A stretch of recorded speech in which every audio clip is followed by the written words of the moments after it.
Classic Rock Beagle. Welcome to the Classic Rock Beagle. I'm Dobbs and this is Moser. We'll look at music and topics from classic rock era, touching on it. I'm holding this sign because I said something inaccurate in the last episode. Liability was actually released as a single. So Mose, how long do I have to hold this?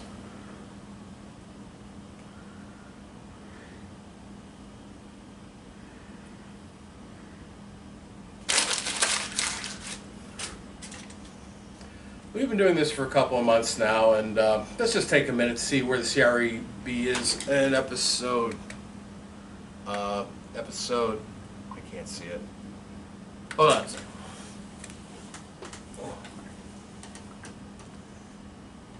Seven. So, what did we learn from the first 6 episodes? Music reviews in general are just kind of pointless. Yeah, pretty much.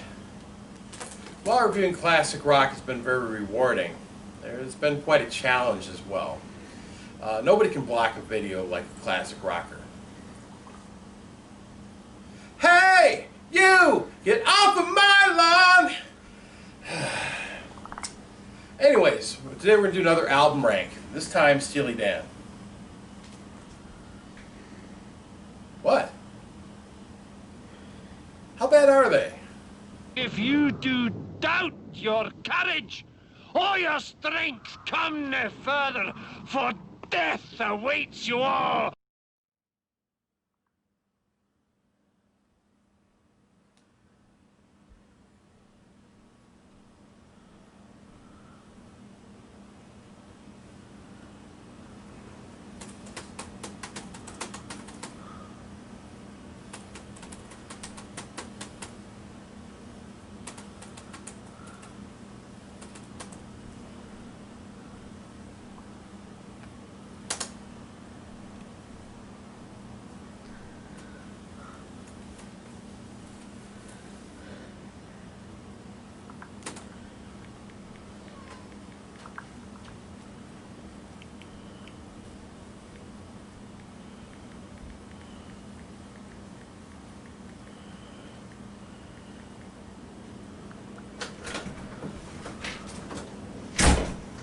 Right. I'll do it. Nothing seen here.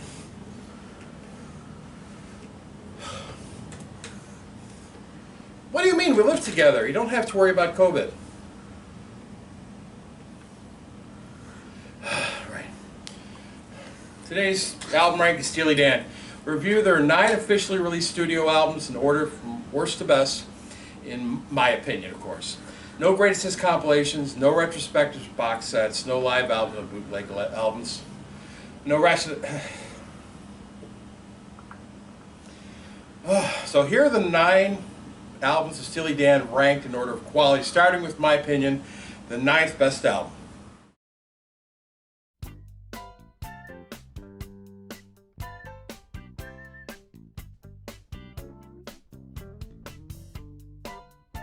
Their second album post-hiatus, and Becker and Fagen's first album of the 21st century. Now, before you throw 2 Against Nature at me, 2000 was still the 20th century, you know. The 21st century didn't start until January 1st, 2001. People knew how this worked in 1900, just saying. Get over it!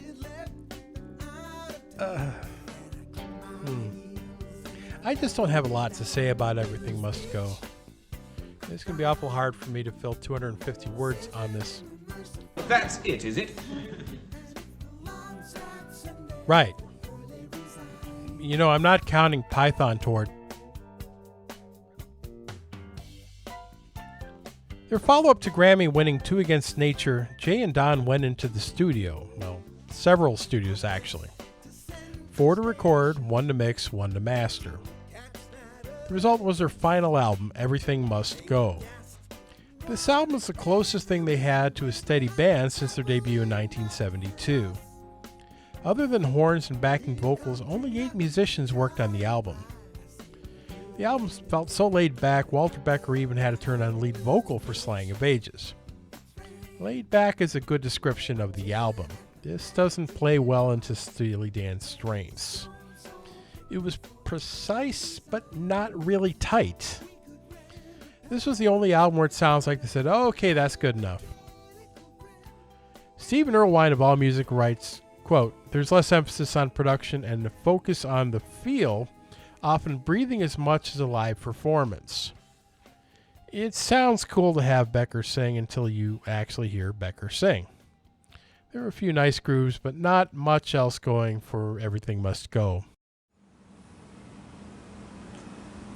Dry. Everything Must Go is a decent album. Next.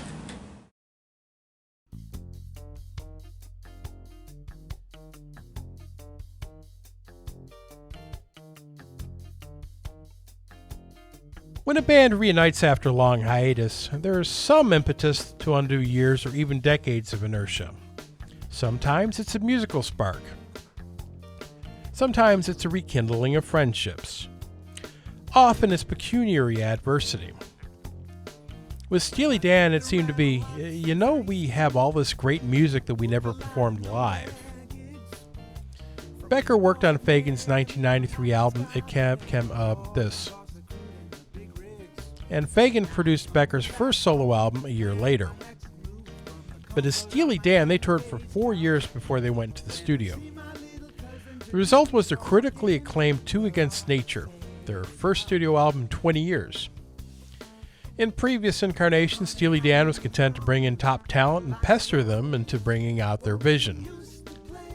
Two Against Nature sees Fagen and Becker take a more instrumental role in their instrumental tracks. There are even 2 songs in the album, What a Shame About Me and Negative Girl, where they recorded all of their own keyboard, guitar, and bass tracks. This is the first time the two have ever done this. Two Against Nature is tight and bears Dan's sophisticated jazz hybrid style. Its best songs have fit in the classic catalog from the 70s. Songs like Gaslighting Abby and Janie Runaway will get stuck in your head for days. But their comeback found inconsistent songwriting.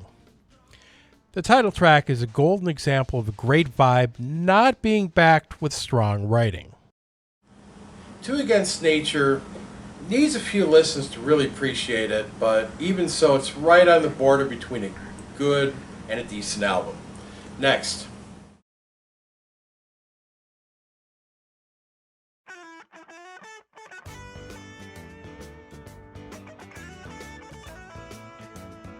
After bouncing around several bands together, Walter Becker and Donald Fagen, along with guitarist Denny Diaz, recruited guitar player Skunk Baxter and drummer Jim Hodder to form Steely Dan.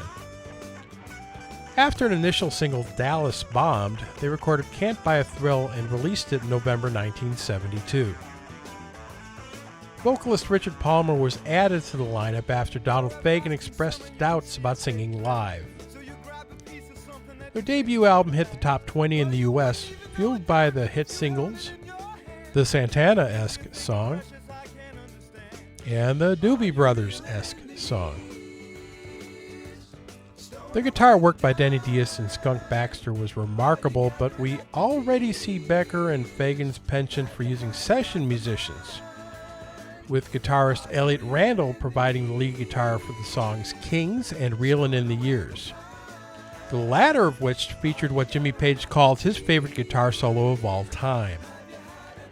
Can't Buy a Thrill sees Steely Dan functioning as a proper band, with each member bringing his own style and adding to the chemistry. There are always advantages to this, but the magic would come when the dynamic duo would get dictatorial powers around the middle of the decade. At the same time, these are not baby steps being made. Many of the things that make Steely Dan special are here. The sophistication, the seamless but unforced blend of rock, jazz, and soul, the infinitely clever and sardonic lyrics. A number of their best songs were on here with a little filler. Well, filler by Steely Dan's high standards anyway. This is the second time in my first 2 album ranks where I was surprised by how low the first album I ever owned from a band landed. While I knew that Mirage was a flawed album, I can't say that about Can't Buy a Thrill. It's a foreshadowing of the heights that they would hit later in the decade. Can't Buy a Thrill, a good album. Next.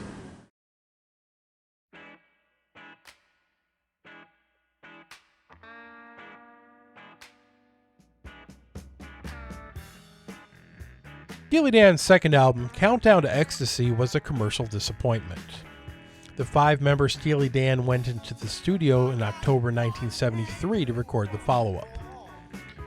Pretzel Logic marked the transitional phase of Steely Dan from a band into a Becker-Fagen writing project. While Baxter, Becker, and Diaz provided most of the lead guitar work, much of the keyboard, bass, and rhythm guitar work and all of the drumming were done by session musicians. The result was Pretzel Logic, which released on February 20th, 1974. The lead single was Steely Dan's most successful song of their career, Ricky Don't Lose That Number. It peaked at number 4 on Billboard Hot 100 in the summer. Ricky's success helped the album rocket into the top 10 and freed Steely Dan to retire from touring and continue their studio work with session musicians. There is much to love about PL, starting with their hit single. It contains one of the best builds in rock halfway through the chorus.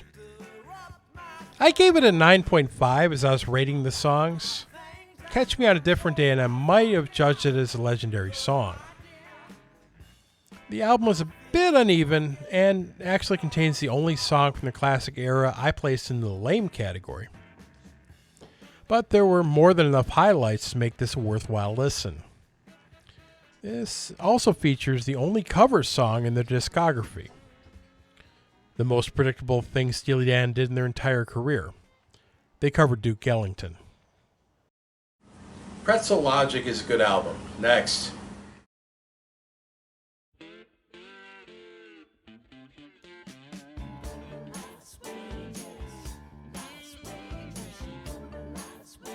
Countdown is number 5 on this what's the word? Anyway, Steely Dan followed up on their successful debut album Can't Buy a Thrill in the summer of 1973 with Countdown to Ecstasy. This was lauded as a critical success. Missing from the album was David Palmer, at least as a lead vocalist. I guess they figured that his delicate, vulnerable tenor didn't quite fit lyrics like, "Will you still have a song to sing when the Razor Boy comes and takes your fancy things away?" Robert Christgau remarked about Fagen's invariably malicious vocals. Yeah, best of luck with your post-Dan career, Dave. Also missing from the album was a hit single. Their two singles, Showbiz Kids and My Old School, both failed to make the top 60. That was the album in a nutshell. Musicians and critics loved the album, while the accountants for ABC Records did not. And you know which side the record executives were listening to. Countdown to Ecstasy sees Steely Dan making more straight-ahead rock while maintaining their jazz and beat influences. Baxter and Diaz had remarkable playing throughout the album, marking the last time Steely Dan would maintain their band dynamic before Fagen and Becker would become Steely Dan's studio tyrants. This album should be regarded as a development of Can't Buy a Thrill rather than a movement toward their late 70s output. The highlight on the album, as far as I'm concerned, is King of the World, which may be the most melodically interesting pre-scam song. Countdown to Ecstasy is a good album. Next.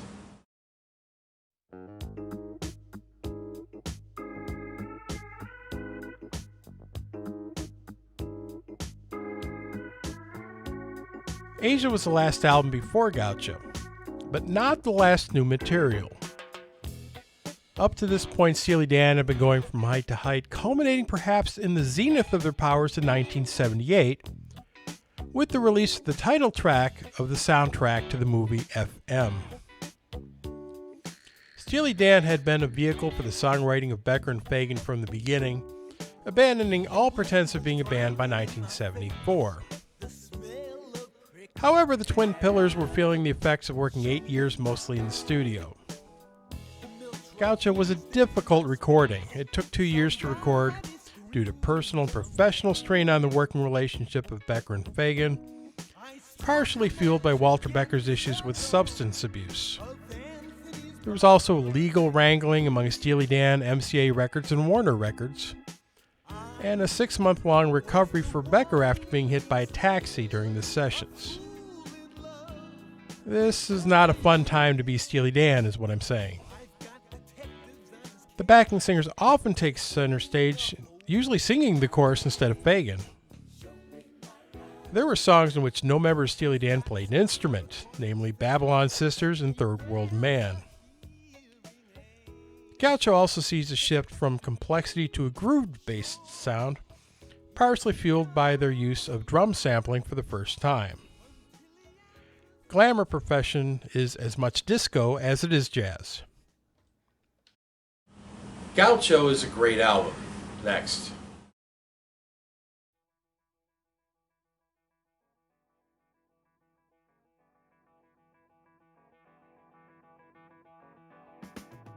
Katie Lied was released in March 1975.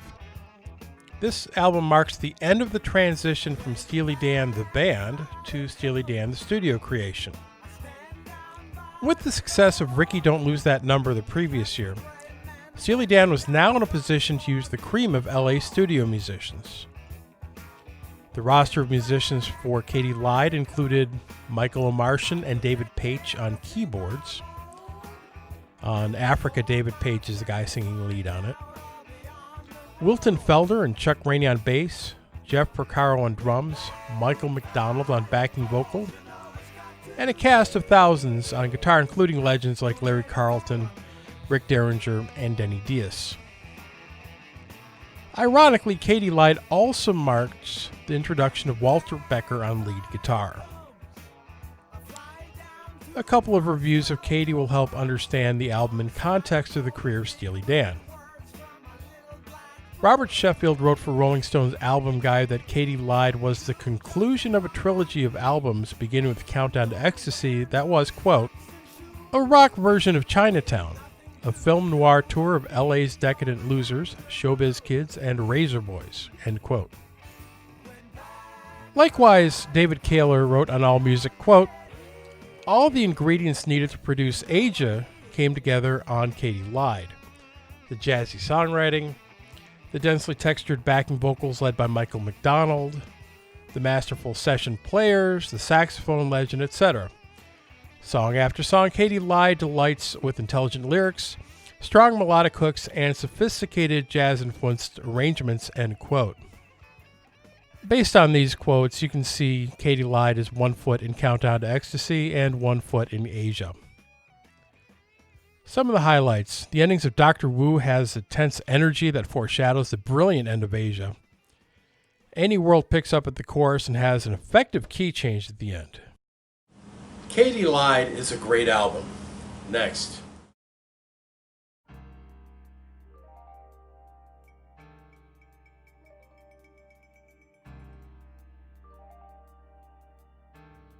Let's go back, Jack, and do this again. Becker and Fagen spent several months writing Yada, went into the studio Yada, enlisted session musicians, etc. The result was Royal Scam, released in May 1976. Kid Charlemagne was an ode to LSD kingpin Owsley Stanley and features a remarkable solo by Larry Carlton, who also figures in my favorite song from the album, Don't Take Me Alive. Each of the lead guitarists bring their own strengths, but it's easy to see why they lean so hardly on Carlton. He's very adept at playing over complex chord changes with an effortless, energetic, and melodic flair. The song The Fez was released as a single by ABC to exploit the disco craze going on at the time. It also gives a very rare non-Becker-Fagen songwriting credit, this time to organist Paul Griffin. Walter Becker said of this, he wrote the melody that is featured. When we decided to build that melody up to a greater position, since we had some suspicion that perhaps this melody wasn't entirely Paul's invention, we decided to give him composer credit in case later some sort of scandal developed and he would take the brunt of the impact. I think he was joking. The scam was criticized for lacking development from Katie Lyde. I think that criticism is somewhat unfair. The Royal Scam is no sellout, nor does it feel stale. It is unreasonable to expect every album to innovate and blow away all previous releases. Why not just appreciate terrific music? In fact, I think the music on the Royal Scam is a smidge better than Katie Lyde. The Royal Scam is a great album. Next.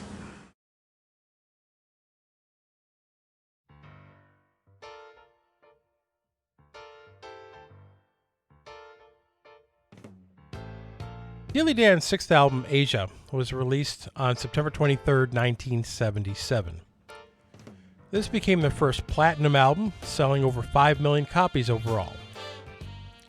Asia yielded 3 hit songs, Peg, Deacon Blues, and Josie. Peg is my favorite Steely Dan song, but the title track might be the most interesting. Asia is somewhat structured like a classic King Crimson song. Soft, beautiful verses and chori followed by an extended jazzy instrumental break, with a highly energetic part devolving seamlessly back to the verse.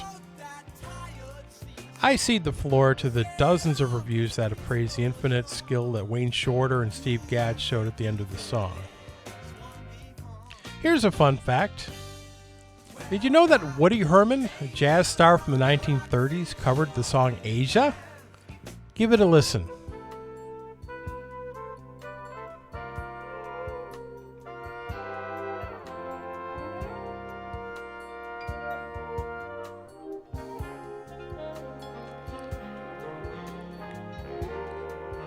Who knew that early jazz legends plus 70 songs equals elevator music? Also, I've never heard anybody point this out, but I think Prince stole a line from Deacon Blues. Judge for yourself.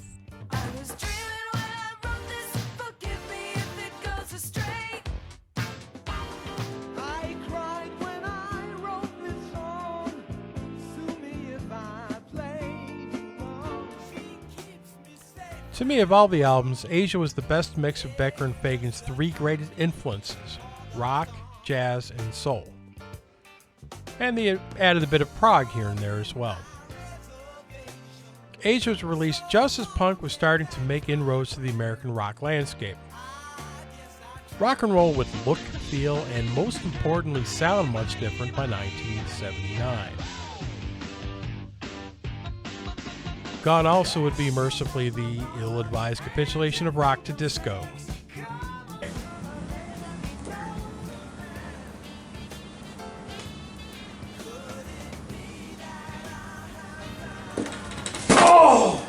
But also so-called yacht and arena rock. By sheer talent and goodwill, built up by 8 years of great music, Steely Dan would have a successful album in 1980. But Asia stands as an effective counterpoint to the Sex Pistols. I'm making a change in my grading system. I'm putting in a category above legendary and under greatest of all time. This would be for top 50 album of all time. So for my Fleetwood Mac list, go ahead and put Rumors and Mystery to Me in the elite list. Asia is an elite album. And, well, whatever, right? I guess we can say what we want to at this point, Mose. I'm sure Steely Dan has long since blocked our video. And the idiots who watch our video wouldn't know what.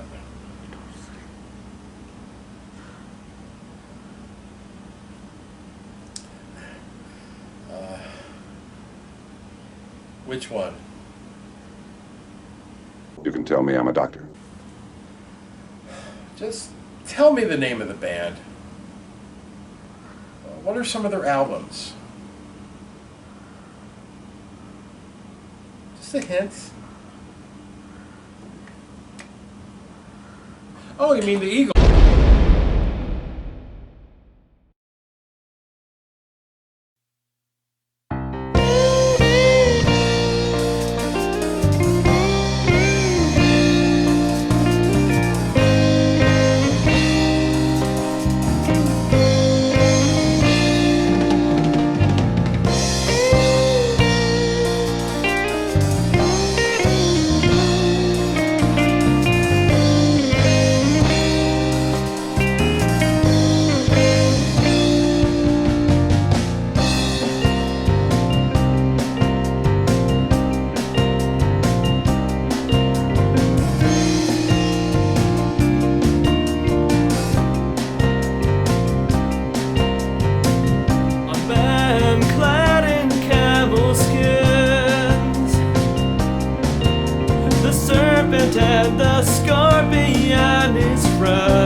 brought baptism of penance for their sin,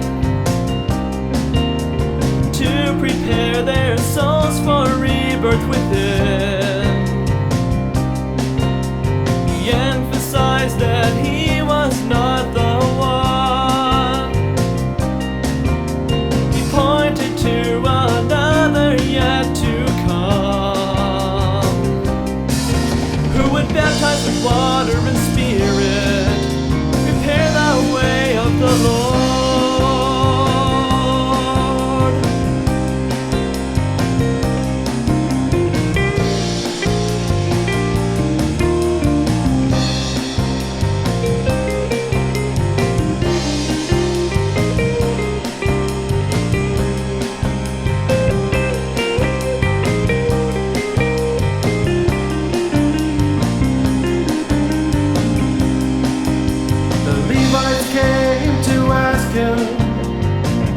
Said he was, and why he preached so harshly, with what authority and cause.